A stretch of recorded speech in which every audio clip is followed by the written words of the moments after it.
தாய் கருவில் சுமப்பவள். தாரம் கழுத்தில் சுமப்பவள். தாய் பெத்தெடுப்பவள். தாரம் தத்தெடுப்பவள். தாய் இதய துடிப்பு தந்தவள்.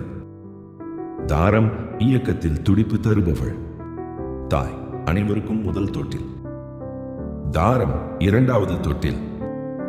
தாய் உலகில் முதல் தெய்வம். தாரம் தாய்க்கு நிகரான தெய்வம்.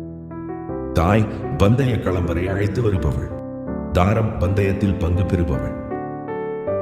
தாய் உயிர். தாரம் உடலும் உயிரும்.